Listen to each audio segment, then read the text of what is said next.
বাজারে চাঁদাবাজি বন্ধ ও নিত্যপণ্যের যৌক্তিক দর নিশ্চিত করতে তদারকি বাড়িয়েছেন শিক্ষার্থীরা, যার প্রভাবে বাজারে কমতে শুরু করেছে পণ্যের দাম।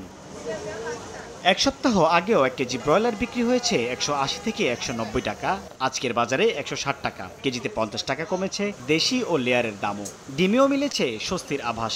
আস্তে আস্তে মুরগির দাম আরো কমতেছে। আজকে ব্রয়লার মুরগি বিক্রি করতেছি 160 টাকা। ছাত্ররা বাজার করতেছে, বাজার মনিটরিং করতেছে ভালো। বিক্রেতারা বলছেন উচ্চ মূল্যে বিক্রি হওয়া আলু পেঁয়াজ সহ সবজির দামও কমেছে প্রতিদিন। সবজি মাছ ইত্যাদি সকল দাম কত সেইটা নির্ধারণ করে দিলে সাধারণ মানুষেরও সুবিধা হয়। আলু আপনার 60 টাকা কেজি ছিল, এখন 55 টাকা আসছে।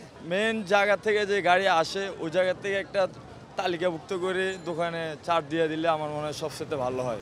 রাজধানীর কারণ বাজারে বৈষম্য বিরোধী ছাত্র আন্দোলনকারী শিক্ষার্থীরা বাজারে মনিটরিং করে বলেন, পাইকারিতে দাম কমেছে, তবে খুচরা যদি কোনো ব্যবসায়ী কারসাজি করে ভোক্তা অধিকারকে সঙ্গে নিয়ে কঠোর হাতে দমন করা হবে।